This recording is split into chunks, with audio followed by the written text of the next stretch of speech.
అందరికీ నమస్కారం అండి. ఈరోజు మనం కొయిలాడ రామ్మోహన్ రావు గారు రచించిన స్వేచ్ఛా నియంత్రణ అనే ఒక చక్కటి కథను విన్నాం. ఇక కథలోకి వెళ్దాం. అత్తయ్య బాగున్నారా? కార్డు చూశారు కదా, ప్రజ్ఞ రజస్వలైంది. ఈ నెల 15వ తేదీన మంగళ స్నానం. మీరు మామయ్య తప్పకుండా వచ్చి ఆశీర్వదించాలి. అమ్మా నాన్న ఎలాగూ రారు, మీరే నాకు అమ్మా నాన్న. కార్డుతో పాటు బిందు రాసిన ఉత్తరం చదవటం ఆపేశాను. అప్రయత్నంగా నా కళ్ళమ్మట నీళ్లొచ్చాయి. బిందునే తలుచుకుంటూ కూర్చున్నాను. దాని తల్లి సుమిత్ర, నేను చిన్నప్పటి నుంచి కలిసి చదువుకున్నాం. మా ఇద్దరి మధ్య ఎన్నో భేదాలు ఉన్నా చిన్ననాటి స్నేహబంధమే మమ్మల్ని కట్టిపడేసింది అనుకుంటూ ఉంటాను. ఆ వయసులో స్నేహం చేయడానికి ఆస్తులు, అంతస్తులు, అవసరాలు అడ్డురావు, మనసుంటే చాలు. అలా ముడిపడింది మా ఇద్దరి మధ్య స్నేహబంధం. అది ఆలోచించే విధానానికి, నేను ఆలోచించే విధానానికి చాలా తేడాలున్నాయి. నావి ఆధునిక భావాలు, దానివి పాతకాలం నాటి బూజు పట్టిన ఆలోచనలు. అక్కడే మా ఇద్దరికి అభిప్రాయ భేదాలు వచ్చేవి. చదువు అయిపోయాక మా ఇద్దరికి పెళ్లిళ్ళయ్యాయి. నాది కులాంతర వివాహం, దానిది సాంప్రదాయ వివాహం. నేను వివేక్తో ప్రేమలో పడ్డప్పుడే అది వ్యతిరేకించింది. ఎన్ని చెప్పినా నేను ఒప్పుకోకపోయేసరికి మా పెళ్లి ఎలాగైనా ఆపాలని మా నాన్నకి చెప్పేసింది మా ప్రేమ సంగతి. ఆ రోజుల్లో ప్రేమ పిల్లలకు చాలా వ్యతిరేకత ఉండేది. మా నాన్న అందుకు మినహాయింపు కాదు కాబట్టి నన్ను చాలా ఇబ్బంది పెట్టాడు. గదిలో పెట్టి తాళం వేసేసి పెళ్లి సంబంధాలు వెతకసాగాడు. ఎలాగోలా ఇంట్లోంచి తప్పించుకుని వివేక్తో రహస్య వివాహం చేసుకున్నాను. 4 ఏళ్ల వరకు నాన్న నాతో మాట్లాడలేదు. ఆ తర్వాత కాస్త కరిగి మమ్మల్ని కలుపుకున్నాడు. నాకు 2 మగపిల్లలు పుట్టారు. ఆడపిల్లలంటే మహా ఇష్టం నాకు. అందుకే బిందుని సొంత కూతురులా చూసుకునేదాన్ని. మా వారి ఉద్యోగరీత్యా మేము చాలా కాలం భువనేశ్వర్లో ఉంటూ వచ్చాం. ఓసారి వేసవి సెలవులకు మా పిల్లలు ఆశ్లేష, అభినవులను తీసుకొని విశాఖపట్నంలో ఉంటున్న సుమిత్ర ఇంటికి వచ్చాను. బిందుది మా పిల్లల ఈడే కనుక ముగ్గురు కలిసి ఆడుకుంటారన్న ఆలోచనతో ఉన్న నేను ఇంట్లో బిందు కనిపించకపోయేసరికి ఆశ్చర్యపోయాను. ఆ విషయమే అడిగితే, ట్యూషన్కి వెళ్ళింది 9 నుంచి 11 వరకు అంటూ కాఫీ అందించింది సుమిత్ర. ట్యూషన్కా? ఇప్పుడా? సెలవులే కదా? ఆశ్చర్యపోతూ అడిగాను. రేపు జూన్లో 9th క్లాస్లో చేరుతుంది కదా, ముందుగానే మ్యాథ్స్, ఫిజిక్స్ సిలబస్ చెప్పిస్తున్నాను అనేసరికి ఏం మాట్లాడాలో అర్థం కాలేదు. టైం చూసుకొని 10:30 కావస్తుంది, అరగంటలో వచ్చేస్తుందన్నమాట. మీరలా తోటలోకి వెళ్ళి ఆడుకోండ్రా, ఈలోగా బిందు వచ్చేస్తుంది అన్నాను మా పిల్లలతో.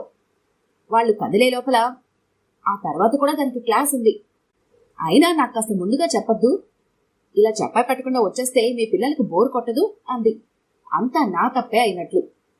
మళ్ళీ ఏం క్లాసే, సెలవుల్లో కూడా అంటూ విసుక్కున్నాను. 11 నుంచి 12:30 వరకు సంస్కృత పద్యాలు వెల్లివేయిస్తారు ఈ పక్కనున్న ఆలయంలో. అక్కడి నుంచి వచ్చాక భోంచేసి కాసేపు రెస్ట్ తీసుకుంటుంది. మళ్ళీ 2 గంటలకు పక్క వీధిలో ఉన్న శేషయ్య మాస్టర్ ఇంటికి వెళ్ళి అక్కడ 3 గంటల వరకు ఇంగ్లీష్ గ్రామర్ నేర్చుకుంటుంది. 3 నుంచి 4 వరకు అంటూ చెప్పుకుపోతుంటే నా బుర్ర గిర్రున తిరిగినట్లు అనిపించింది.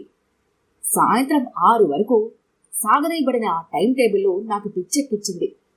సాయంత్రం మళ్ళీ వస్తానని చెప్పి బయలుదేరాను. సాయంత్రం 6 గంటలకు సుమిత్ర ఇల్లు చేరుకున్నాం. బిందు ఇంటికొచ్చేసరికి 6 దాటిపోయింది. వస్తూనే నా మెడ చుట్టూ చేతులు వేసి, ఎన్నాళ్ళైంది అత్తయ్య నిన్ను చూసి అని మా పిల్లల వైపు తిరిగి, అబ్బో పెద్దవాళ్ళైపోయారు వీళ్ళిద్దరూ అంది వాళ్ళ చేతులు పట్టుకుంటూ. నువ్వు మాత్రం చిన్నగా ఉండిపోయావా, వాళ్ళకన్నా నువ్వే పెద్దగా కనిపిస్తున్నావు అంటే నవ్వేసింది. రాత్రి 8 గంటలకు గాని నాకు బిందుతో ఒంటరిగా మాట్లాడే అవకాశం రాలేదు. ఆ టైంకి వచ్చే ఇంగ్లీష్ సీరియల్ చూస్తూ మా పిల్లలు హాల్లో అతుక్కుపోయారు. సుమిత్ర వంట పనిలో మునిగిపోయింది.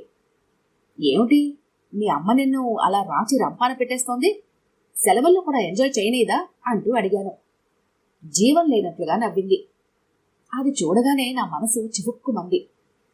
అమ్మతో అంతా బానే ఉంటుందత్తయ్య, కానీ ఆవిడ ఆలోచనలు, పద్ధతులే నాకు బాధ కలిగించేలా ఉంటాయి.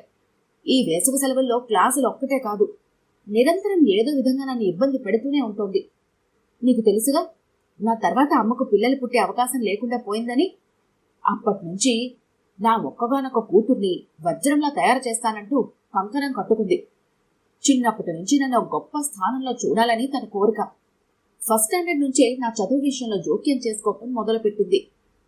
స్కూల్లో పేపర్ షోయింగ్ రోజు వచ్చిందంటే నా గుండెలు దడదడలాడేవి. అన్ని సబ్జెక్టుల్లోనూ నేనే ఫస్ట్ రావాలి. మరొకరికి ఎవరికైనా వస్తే వాళ్ళ పేపర్ లాక్కొని పట్టి పట్టి చూస్తూ, ఈ ప్రశ్నకు సమాధానం సరిపోలేదు, ఫుల్ మార్కులు ఎలా ఇచ్చారు, మీరిలా అడ్డదిడ్డంగా దిద్దడం వల్లే మా అమ్మాయికి అన్యాయం జరుగుతోంది, ఈ 2 పేపర్లు రీవాల్యూ చేయండి అంటూ టీచర్ల మీద ఎగిరిపడేది. ఆ తంతు చూసి అంత చిన్న వయసులో కూడా నేను సిగ్గుపడాల్సి వచ్చేది. చదువు ఒకటే కాదు, ఆటల్లోనూ ఫ్యాన్సీ డ్రెస్ పోటీల్లోనూ నేనే ఫస్ట్ రావాలి. తేడా వస్తే మొహమాటం లేకుండా విరుచుకు పడిపోయేది మా టీచర్ల మీద. ఆ పరిస్థితి రాకుండా ఉండటానికి నేను చాలా కష్టపడేదాన్ని. అన్ని సబ్జెక్టుల్లోనూ ఫస్ట్ వచ్చేదాన్ని. స్కూల్లో అమ్మ రాద్ధాంతం చేయడానికి అవకాశం ఇచ్చేదాన్ని కాదు.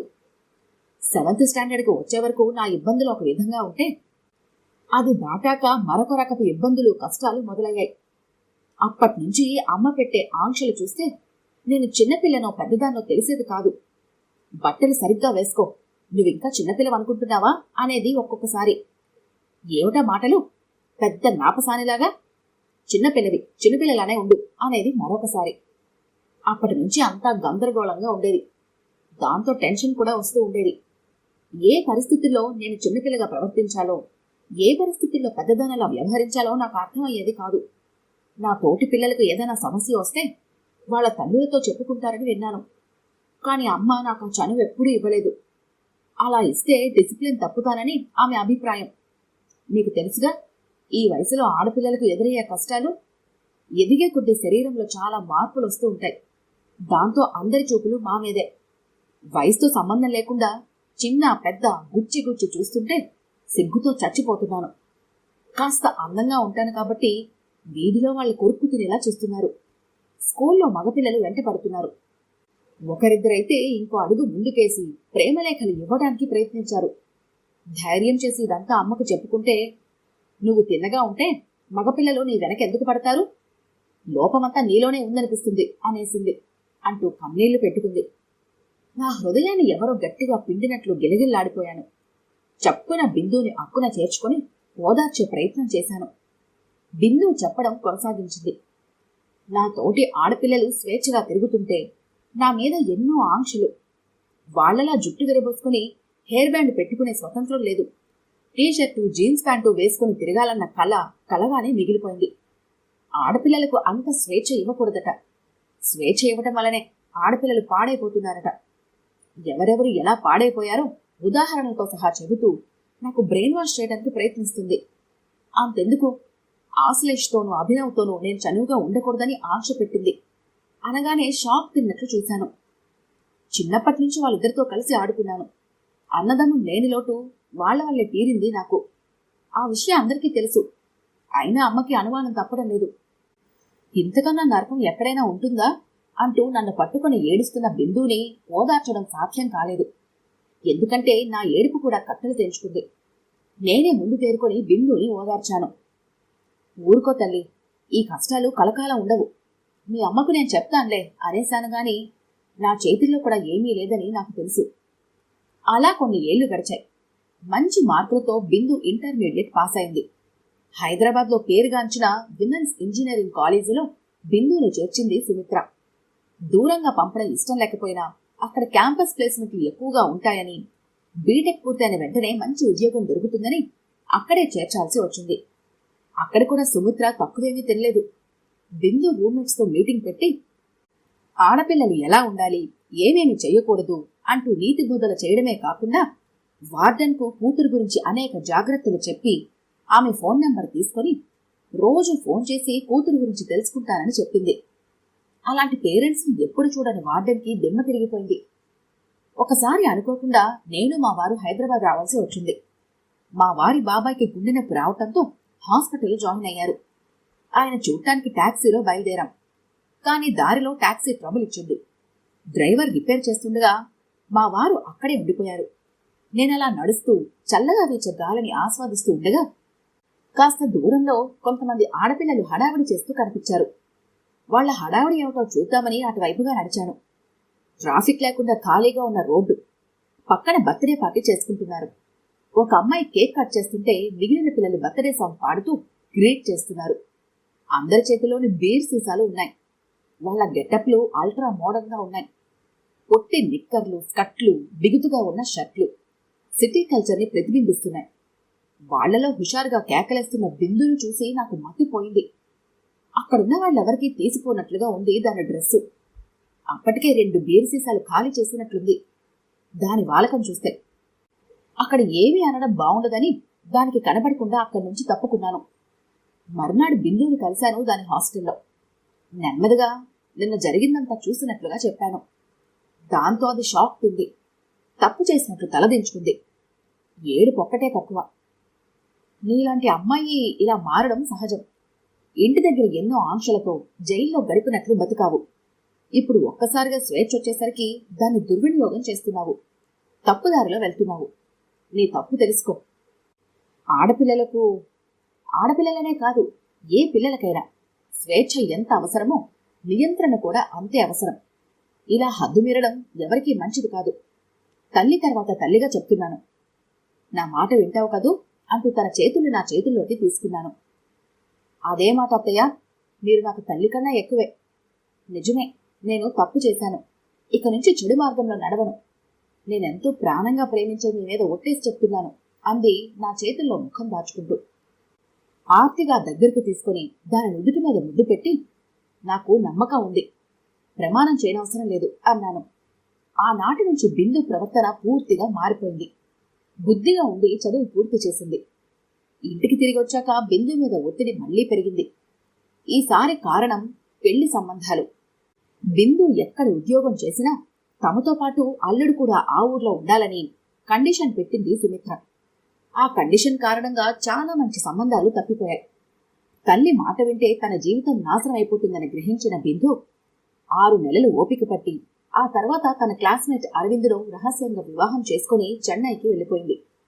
అప్పటి నుంచి సుమిత్ర కూతురుతోనే కాకుండా నాతో కూడా అన్ని సంబంధాలు తెరిచేసుకుంది. నువ్వొక పాడు పని చేసి దానికో మార్గం చూపించావు. నీవల్లే అది అలాంటి పెళ్లి చేసుకుంది అంటూ నా మీద మండిపడింది. ఇప్పటికీ సుమిత్ర కోపం చల్లారలేదు. తన మనసు మారలేదు. ప్రజ్ఞా ఫంక్షన్కి నేను, మా వారు, ఆశ్లేష్ వెళ్లేసరికి బిందు ముఖం 1000 క్యాండిల్ బల్బులా వెలిగిపోయింది. మా వాడు ప్రజ్ఞకు మంచి బట్టలు పెట్టి 2 తులాల గొలుసు మెండో వేసి మనస్ఫూర్తిగా దీవించి మేనమామ బాధ్యత నిర్వహించాడు. ఇది నా అనుకోని అదృష్టం అని అంటూ బిందు నన్ను వాటేసుకుని ఆనంద బాష్పాలు రాల్చిన దృశ్యం నేనెప్పటికీ మర్చిపోలేను. ఆ తతంగం పూర్తవుతుండగా బిందు తండ్రి సూర్యం ఇంట్లో అడుగు పెట్టేసరికి అందరం సంభ్రమాశ్చర్యాలతో చూస్తూ ఉండిపోయాం. మొట్టమొదటిసారిగా మనవరాలను చూస్తున్న సూర్యాన్ని ఆనందం, దుఃఖం కలగలుపుగా చుట్టుముట్టడంతో వివసుడైనట్లుగా ఉండిపోయాడు చాలాసేపు. భార్యకు తెలియకుండా అతను వచ్చినట్లు తెలిసింది. నీకు మంచి రోజులొచ్చాయి, త్వరలోనే మీ అమ్మ కూడా వస్తుంది అన్నాను నా ఆశాభావాన్ని వ్యక్తం చేస్తూ. నాకు అదే ఆశ అంది ఆనందంగా. వెళ్లే ముందు బిందుతో, ఇక నీ కూతురికి మొదలవుతాయి టీనేజ్ సమస్యలు. ఒక తల్లి ఎలా ఉండకూడదో తెలుసుకున్నావు కదా. ప్రజ్ఞ మరో బిందులా బాధపడకూడదు. నీ కూతురికి అమ్మ కన్నా ముందు నువ్వు మంచి స్నేహితురాలివి కావాలి అన్నాను. తప్పకుండా అత్తయ్య, నా అనుభవాల నుంచి ఎన్నో పాఠాలు నేర్చుకున్నాను, మర్చిపోను అంది బిందు ప్రేమగా నా చేతిలో చెయ్యి వేస్తూ. ఈ కథ కనుక మీకు నచ్చినట్లయితే లైక్ చేయండి, షేర్ చేయండి. మరిన్ని ఇంట్రెస్టింగ్ కథల కోసం మా ఛానల్ని తప్పకుండా సబ్స్క్రైబ్ చేసుకోండి.